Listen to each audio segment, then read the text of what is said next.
Did you think this was going to be hard? Yes. Does this really suck right now? A little bit. Oh, hang on a minute.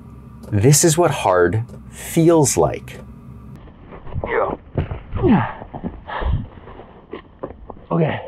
The situation right now is that I am in beautiful British Columbia, and I have found a creek with gold in it and liquid water, which is surprising because I didn't think you could actually mine for gold in February in Canada. Found some gold yesterday, found some gold today. I drive up this logging road, active logging road, so I've got a radio to call in and, you know, be safe and everything. And then I park up at a certain point and I hike nearly 2 kilometers all the way down to the creek in street clothes with 2 wetsuits in my backpack. This wetsuit that's hanging up right here, I want it proper dry. And the way I would typically do it is I hang it up right side out for the first hour or two. And then when it'd be right before I go to bed, I flip it inside out like this. So all night long, the inside is getting nice and dry. And then tomorrow morning, I flip it back right side out, but the inside's nice and dry. Then after that 2 kilometer hike in, I can put on that wetsuit and it's dry against my skin. Then once that thin wetsuit is on, the thick wetsuit doesn't need to be dry. It's kind of interesting figuring out sort of how to do this, but you're looking at all of the effort you put in throughout the day and then the amount of gold at the end and you're like, oh, this is just not paying. And then you got to hike out and with the 2 wet wetsuits in your backpack, and it's so heavy and your legs are just exhausted and everything kind of hurts. And it's just like waking up in the morning, you're just like, oh my God, I got hit by a bus last night or something. It's really, really hard. And, you know, it's demotivating. And then I'm trying to think of how to get over this in my head, because like you kind of want to quit and you're like, what am I even doing out here, right? Like I'm literally gonna fail in front of everybody because I'm not finding enough gold. I can't just say, look, I found 2 grams, this is so awesome. I worked my butt off, like an embarrassing amount of work in front of everybody for pennies. Like when you consider the amount of work you put in and what I'm getting out, it's like, why is this guy doing this? He's an idiot. But I'm thinking about this, right? And when I set out to do this, I knew it was going to be hard. Like, so did you think this was going to be hard? Yes. Does this really suck right now? A little bit. Oh, hang on a minute. This is what hard feels like. It's supposed to be hard. This is just what hard feels like. So you can learn from that. You can overcome. And I take that as a sort of the cue to just focus on the process-oriented goals. When I'm out here, the only thing I have control over is getting into that creek, spending hours in the water as efficiently as possible. Process-oriented goal, right now, I need to get rest. I need to recuperate for tomorrow. I need to put that wetsuit on. I need to put my thicker wetsuit on top of it. I need to get into that creek and stay in the water for 6 hours tomorrow, working as much of that time as possible and as little time trying to warm up. And whether I find 1 gram or whether I find 20 grams, that is out of my control. That's just the luck of the draw of what's in the next crack. I have control over getting into the water, getting the work done, taking the most advantage of daylight as I can, and then coming home at the end of the day and trying to recuperate as best as I can to do it all over again tomorrow. Well, it's raining. It is 1 degree Celsius, which is practically balmy conditions for February. Temperature has dropped to 0 degrees as we cross the creek here.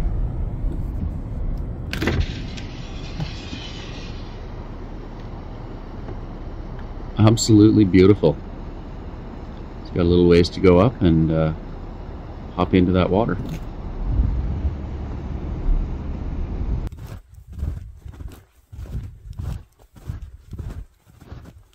Just found a little break in the trees here, and the canyon we're going into is right at the bottom there. Absolutely magical. Look at that. I'm about to go swimming.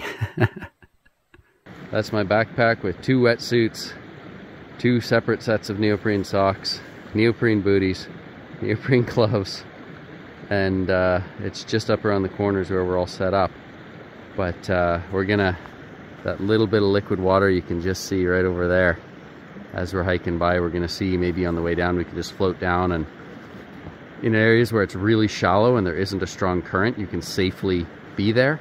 You wouldn't want to get sucked under the ice, so we're going to be very careful about that, but just try to cover as much ground as we can that's exposed and see if we can find a spot that looks like a big juicy crack, and then get in there and take out all that gold. So what you see here is a man whose boots have been sitting by the side of the creek all night and are frozen stiff. And sometimes in life, it happens that you have to dip your boot into 2 degrees Celsius water in order to try to thaw it out. I don't know why we're doing what we're doing, but this is the life we live right now, is to get your boots on, you literally need to thaw them out in the freezing creek. There's a bit of snow that fell on this, just fell out of the tree, but I put down a tarp just so I've got a dry place to get changed. Cell phone is away, GoPro is out, and just gonna shake the snow off my boots and everything, fold the tarp on top of everything, kind of like what Ben's done over there, and then I'm gonna head up river and see if I can go swimming for about 6 hours. It's winter. There's a look down the canyon, which is nice and pretty. I'm gonna walk this section, or float and walk it, with my mask on. I saw a few sections with some nice shallow bedrock. The strategy, because I already killed 1 GoPro battery just filming above the water, because when I turned it on it was really cold. So I opened this up and I stuffed the GoPro in my cheek with the screen against my cheek, and I'm hoping that puts enough heat into the battery to keep her good, because once you kill a battery, you can't just warm it up and it works again. It's like you got to put it on the charger to like trip through a little electronic protection. So this is my last battery, and I want to get you guys some video. But yeah, so that's downstream, and then we're gonna look upstream here. This area really necks down, and it's like, you can see it's super steep up both sides. It all comes through right where I am at high water, but I don't see anything that I can dig to bedrock wise. Like right actually down here there might be something there, but I can't move, like, you know, a couple feet of gravel that's all packed like this. It's just too much work. I gotta find little cracks in bedrock. But first I'm gonna head up this little crack right here and just see what's up here. Ben is down the canyon about 100 meters there, so I'm just gonna have a quick peek here. If it looks okay, I'll have a peek, but anytime you can't stand in the water, like, you gotta be careful you don't get flushed under ice. Like if I fell down and had to get flushed through that would not be cool. So I'm being extremely cautious with how I'm moving around here. But yeah, I'm gonna head up here and we'll just do a quick check, and then I'm gonna snorkel down there, and I'll keep putting the GoPro into my cheek to make sure that this battery keeps running. You guys get to enjoy the footage. And if the audio sucks, oh, yeah, the audio sucks, there's just water in the microphone. We'll dial this in better as we learn.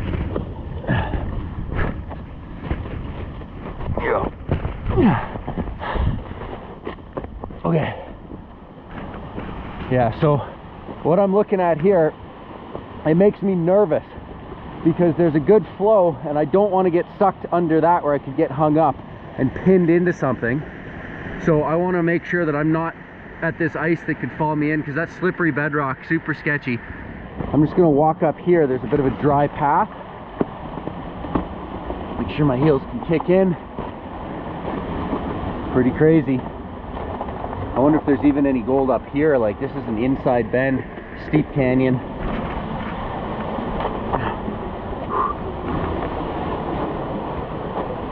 But okay, so here's the top of the canyon. Here it all opens up. So anything I would be looking for, it's gonna be down in this belly right here. But I don't want to go here right now. It just sketches me out a little bit too much with getting sucked under there. So I'm gonna walk down here in that little bit of open water way down there, that's where I'm gonna float with the mast. I think that's a pretty solid plan. Yeah. Quick change of plans here. I managed to kick some of the ice away from right here. So there's that sketchy place I don't want to go, but I'm able to get in here, and it's like that's bottom. So I can stay nice and out of the current, and I'm gonna have to stick this in my cheek again real quick so I don't risk losing the battery. But right here, just to put my mask on so I can show you what I'm looking at. It's a perfect situation. A little bit smooth, but there's a bit of a crack back here, so I'll show you.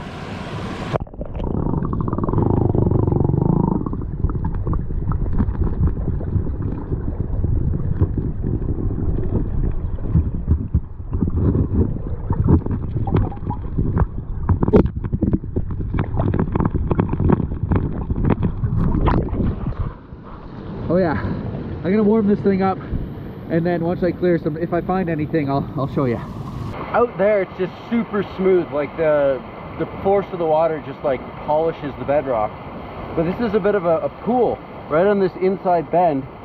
And when I was getting in there, I don't have my pry bar to move some of these bigger boulders. So I'm gonna have to hike back up with some better equipment.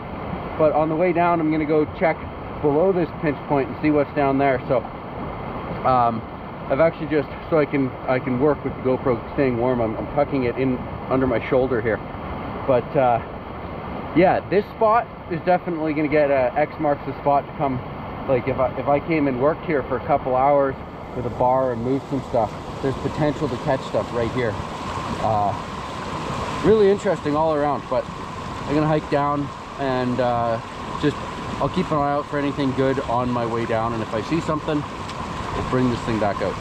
So having the GoPro on my shoulder when I'm working, it just lets too much water into the layer between the suits. I can feel I'm getting chilly doing that, so I'm gonna have to keep the GoPro out. But this crack right here, I'm just gonna, because I won't have good audio, but you can see it's a pinchy crack and it goes down, and compared to the angle, the river's going that way and it's like right sideways, like it would catch stuff, but it's getting too deep. Like with the snorkel and mask, I'm swimming down, I don't think I can get it without maybe some kind of air, so I'm gonna go to some easier stuff. But check this out, it's beautiful. All right.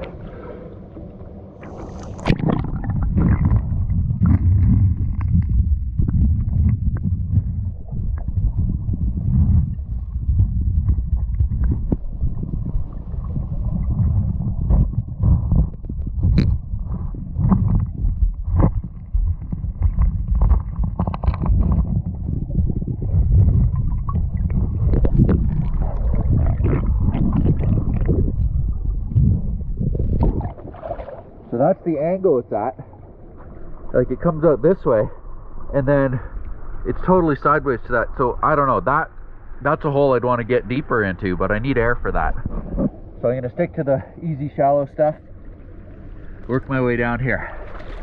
I'll put this back in my cheek for now. All right, so I've got some gold to show you.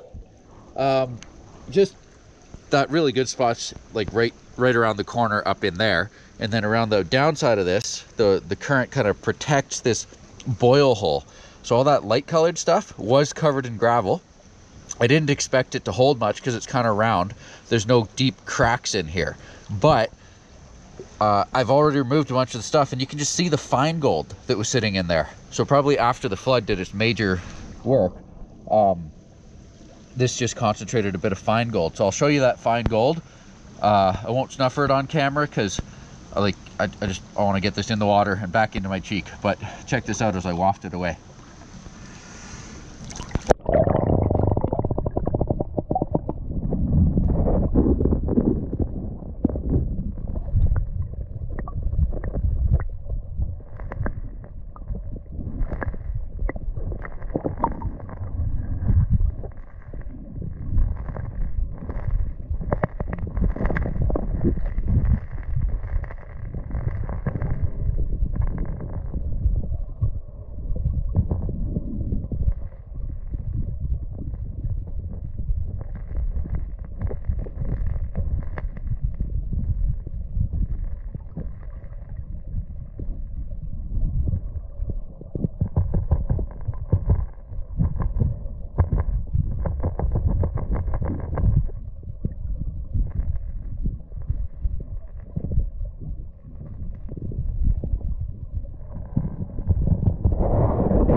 All right, I don't want to risk killing the battery, so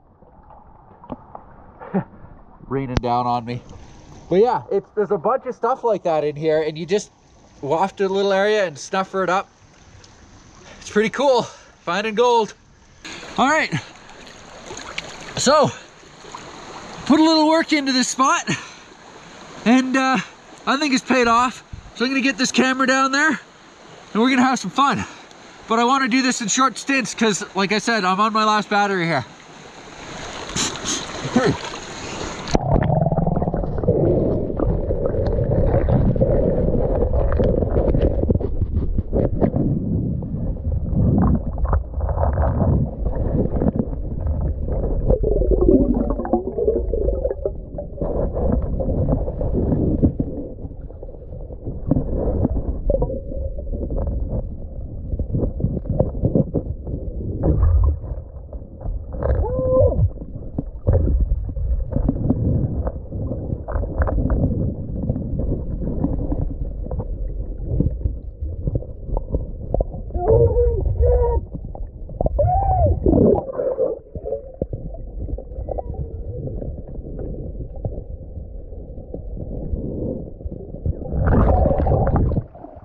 I'm gonna have to take a glove off for that one. Holy crap. All right. Whew. Well, maybe I could do it with the glove. This is awesome. Okay.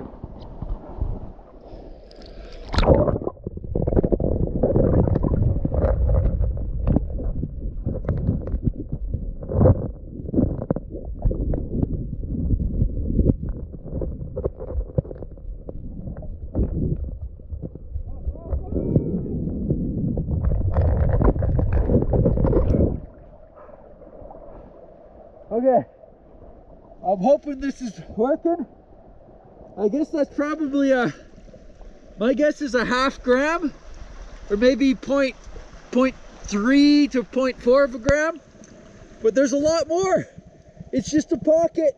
I'm gonna put this in the stuffer now, warm up the camera, and then we'll get the next shot in. Woo!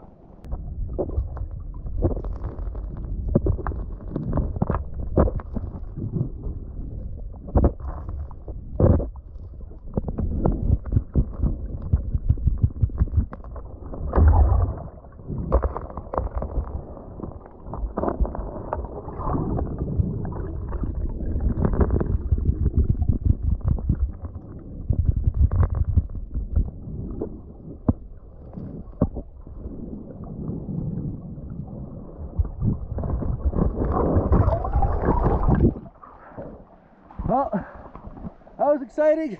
Time to get back to work. There's a nice smile of gold in the pan, but I'm completely freezing right now. So I will leave you with this beautiful sunlit canyon wall, and then I'm gonna get out of these suits, get into my hiking clothes, and we got 1.88 kilometers to hike up. So I'll put this all in a pan, maybe even back in the trailer or maybe at home, but over 3 days, did pretty good. Look at that. Winter Wonderland this morning to Tropical Paradise Winter Wonderland this afternoon. This is the amount of gold I found one day, and would like to see what it looks like in a pan.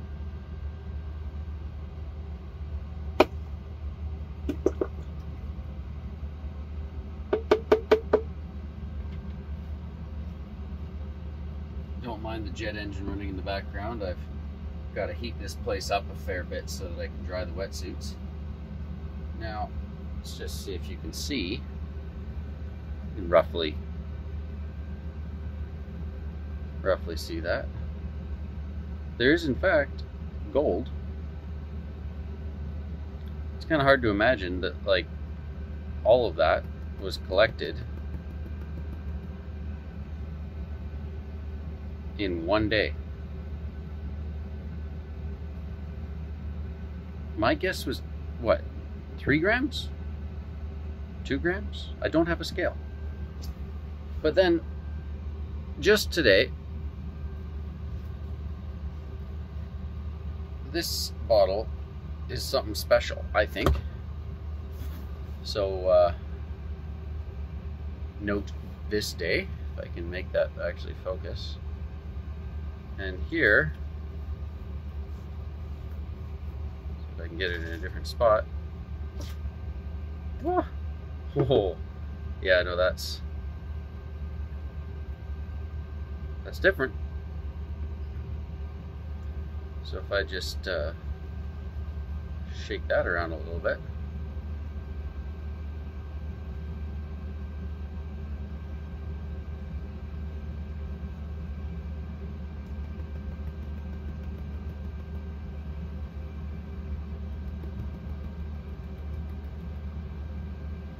That's the one day, and that's the other day. So things are improving. Of course, this piece is the one I got on camera. It looked much larger underwater. I thought I'd found a 1 gram piece there, but we'll weigh it later. Definitely makes a sound that you probably can't hear over the jet engine. But yeah, shake that all together.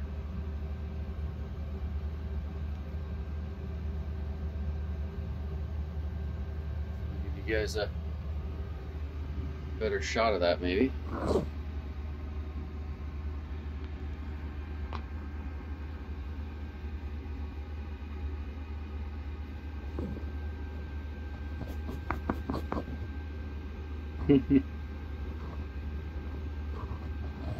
That's a full size Garrett Super Sluice pan too, so I have no idea what this weighs. To be completely honest, it could be, I think it's more than 10 grams. It's probably a half an ounce. If that was a full ounce, I would be really surprised though. I don't think that's an ounce. So there you go. That's the total, and I'll have to get this on a scale soon, but yeah, a lot of work went into that. It's hard to believe, like, all of this came out of a creek in the middle of the winter. I'm very pleased.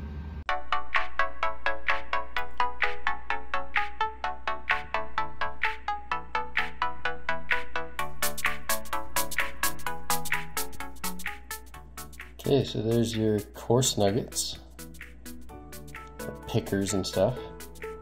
And just sort of naturally in the pan goes towards the finer stuff over to this side. That nugget that was sitting on the dime is 0.35 of a gram.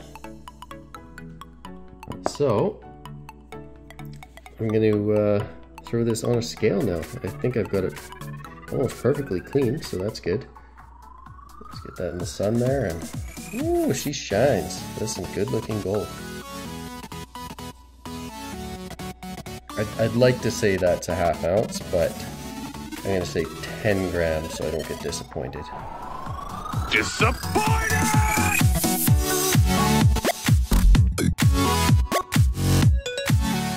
Okay, and there's all your gold. That is it's good looking stuff. So let's get it in there.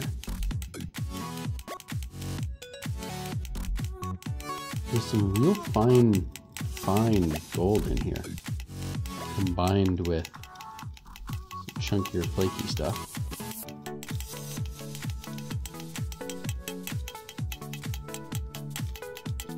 But it's mainly just the chunks. Look at that, we're coming up to, I was just watching the gold, I wasn't looking at that number, but I think we are gonna beat that 10 gram mark. That one's 0.35 of a gram. That was the biggest picker. 9.72. Yeah! But how much more? Okay, there's 11. Is that 11 and a half?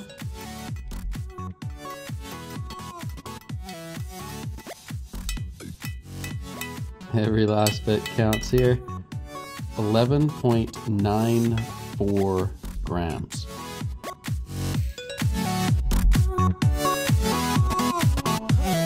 Show me the money! Show me the money!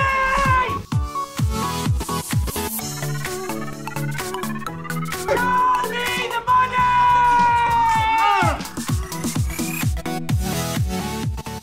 The coarser, chunkier gold can sell for more, so even though it's not pure, you can sell that coarse, chunky stuff for pretty close to spot price, and then the fine stuff is going to be sold for a little less. So I'm going to have to like make up a number as to what is this worth, cash sale.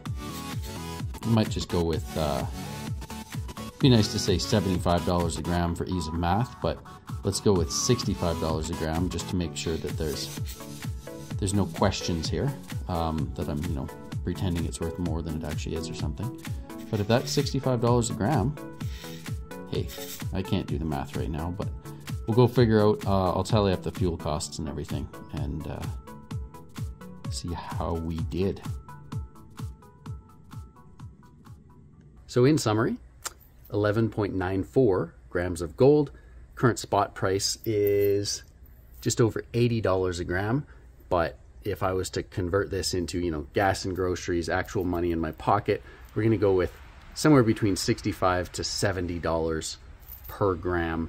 So if, you know, we're being a little less generous to ourselves, we say $65 a gram for this. This would be worth $776 in my pocket right here in this vial. For this trip, 4 days, I spent $332 on gasoline, which leaves me with $444 of gold. $111 a day is the equivalent at a $15 minimum wage of working roughly 7.5 hours a day. Now, personally, I would say I was working a heck of a lot harder than I would at any normal job, but mental health wise, like, this is my hobby, this is my passion. I was doing what I wanted to be doing for those 4 days. And if I sit at home for a month, I gotta get out there to go after this stuff to stay sane. So you could easily spend 15, 20 grand on a sled and just, you know, spend money every weekend that you're out doing it. Or if I can go out and actually have, you know, $111 a day pursuing my passion, I think, while I can't say that this is making a living gold mining, this has definitely brought it from hobby to side gig. It's actually something I can go out, get a little bit of extra cash in my pocket doing something like this once I do end up selling this gold. So that's a win in my books. Going forwards, obviously I'd like to find ways of getting more gold. This was sniping, a little bit of panning, that whole creek. I'm starting to, you know, put together the picture of, oh, there's a lot of fine gold here. There was a 9 gram nugget that came out near where this was found, not on this trip, but it's sort of this balance of, okay, well, where would the nuggets be? Where would the fine gold be? I think a lot of this, I'm calling it fine gold, but I'm from Alberta. This is coarse gold by my standards. I think a lot of this is sort of thrown up on the banks, which is currently under ice and snow. So a lot more to pick apart at that creek, a lot more to learn, a lot of potential to find more than this next time.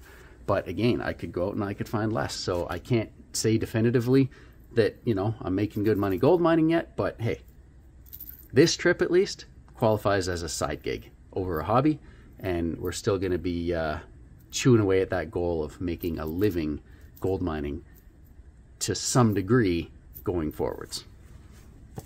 There you have it. That's the overall take. $444 of this can actually go into my pocket, and it's about $800 worth of gold in this vial. Catch you next week, and till then, cheers.